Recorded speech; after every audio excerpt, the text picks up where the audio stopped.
Good evening my dear friends.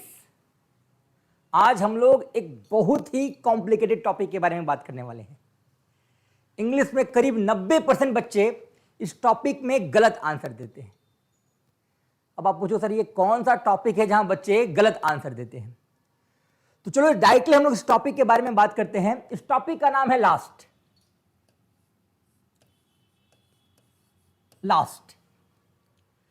अब last जो है अपने साथ कई प्रकार के टाइम को लेकर आ सकता है।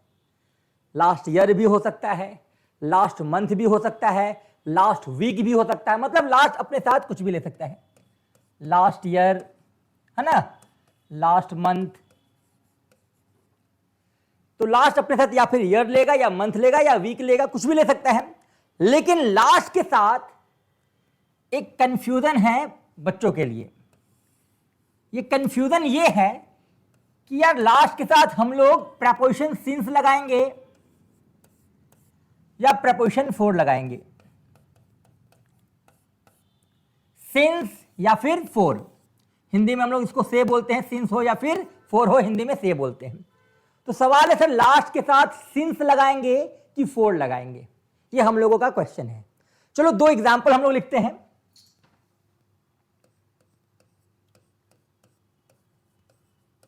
I have been playing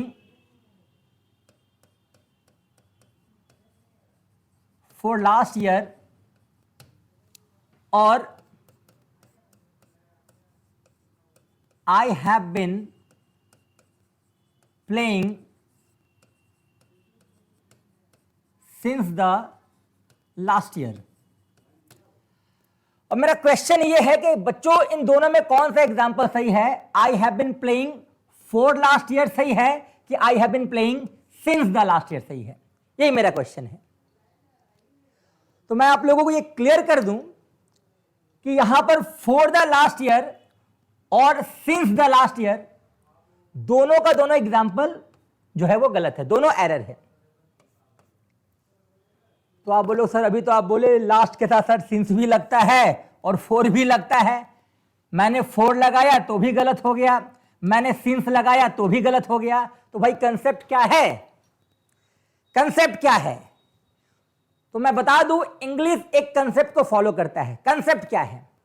concept यही है कि एक ही सेंस के दो दो चीज एक जगह पे नहीं देखे जा सकते हैं। सुनिए मैंने क्या बोला, एक ही सेंस के यानी एक ही भाव के दो दो चीज एक प्लेटफॉर्म पे नहीं देखे जा सकते हैं। मतलब क्या है? आपने सिंस के बारे में क्या पढ़ा है कि सिंस एक ऐसा प्रेपोजिशन है जो सर्टेन टाइम में आता है। सर्टेन यानी कि निश्चित, सर्टेन यानी कि निश्चित। और अगर हम लोग फॉर की बात करें तो ये अनसर्टेन चीजों के लिए आता है, अनसर्टेन टाइम के लिए आता है। तो सिंस सर्टेन है और फॉर क्या है? अनसर्टेन है। ये सबको पता है, ये हम लोगों ने प्रेजेंट परफेक्ट कंटीन्यूअस में पढ़ा होगा। लेकिन सवाल क्या है कि द जो है, द इंग्लिश में आप उसको डेफिनेट आर्टिकल बोलते हो, निश्चित उपपद, डेफिनेट आर्टिकल। द का हम लोग इस्तेमाल वहां करते हैं जो चीज निश्चित होता है। ध्यान देना, जो चीज निश्चित होता है। सूर्य कितना एक, चांद कितना एक, धरती कितनी एक, जितने भी स्पेसिफिक चीज हैं वहां हम लोग द लगाते हैं। The sun, the earth, the moon. तो जो सर्टेन चीज है वहां हम लोग क्या लगाते हैं? द लगाते हैं। मतलब साफ है कि द भी सर्टेन कंसेप्ट में आता है, द भी सर्टेन कंसेप्ट में आता है और सिंस भी सर्टेन कंसेप्ट में आता है। ये दोनों एक जगह बिल्कुल नहीं देखे जा सकते। समझ में आ रहा है मैं क्या बोल रहा हूं? यानी अगर सिंस जो है अगर आप उसका इस्तेमाल कर रहे हैं तो आपको एक चीज ध्यान देना होगा कि सिंस के आसपास द ना हो। सिंस के बगल में द बिल्कुल नहीं होना चाहिए, बिकॉज सिंस भी सर्टेन चीजों को दिखाता है और द भी सर्टेन चीजों के लिए ही आता है। तो उस केस में जो सिंस है वो एनिमी हो जाएगा, दुश्मन हो जाएगा। किसका भाई? तो द का। सिंस एनिमी ऑफ द, यानी कि सिंस के बगल में द नहीं आना चाहिए। सिंस के बगल में द नहीं आना चाहिए।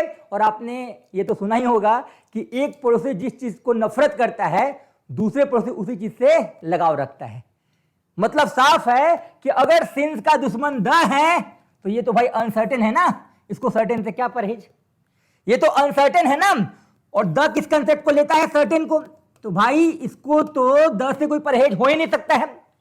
तो हम लोग फोर जो है उसको हम लोग द का दोस्त बना देंगे, यानी कि फोर जो है वो फ्रेंड ऑफ द हो जाएगा, फ्रेंड ऑफ द हो जाएगा। मतलब साफ है कि अगर इंग्लिश में आपने फोर का इस्तेमाल किया है तो वहां द का होना अनिवार्य है, और अगर आपने इंग्लिश में सिंस का इस्तेमाल किया है तो वहां द का इस्तेमाल होना बिल्कुल गलत है। कंसेप्ट सिंपल है। आज के बाद कभी भी आपको इस टॉपिक में डाउट हो तो माइंड में रखना है, द भी निश्चित, सिंस भी निश्चित, ये दोनों एक प्लेटफॉर्म पे नहीं हो सकता है। एक देश का दो प्रधानमंत्री नहीं हो सकता है, और दोनों एक प्लेटफॉर्म पे तो बिल्कुल नहीं हो सकते हैं। तो माइंड में बैठा लेना है कि जहां सिंस होगा वहां द नहीं होना चाहिए। इसका मतलब अगर द है तो हम लोग फोर का इस्तेमाल करेंगे, और द नहीं है तो हम लोग सिंस का इस्तेमाल करेंगे। इन दोनों एग्जाम्पल को सही किया जा सकता था, बस कुछ नहीं करना था। जहां सिंस है वहां हमको फोर डाल देना था, और जहां फोर है हम लोगों को सिंस डाल देना था। दोनों का दोनों एग्जाम्पल सही हो जाता। ठीक है, चलो अब एक सवाल है। मैंने सेंटेंस लिखा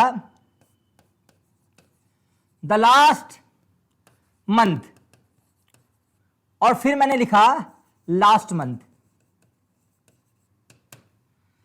द लास्ट मंथ और लास्ट मंथ, पहले ये बताओ ये द है ना, और द की मैंने बात किया, द क्या है भाई, सिंस का दुश्मन है। मतलब द लगा इसका मतलब सिंस नहीं लगेगा, और जब सिंस नहीं लगेगा तो फिर क्या लगेगा बताओ।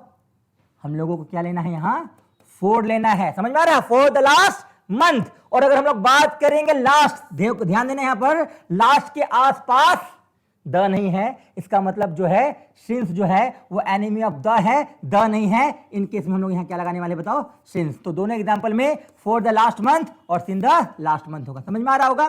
तो आज के बाद मैं ये एक्सपेक्ट करूंगा कि कभी भी आपको इस टॉपिक में डाउट हो तो बस इसी कंसेप्ट को आपको याद रखना है, सिंस भी निश्चित, द भी निश्चित, दोनों एक प्लेटफॉर्म पे नहीं देखे जा सकते हैं।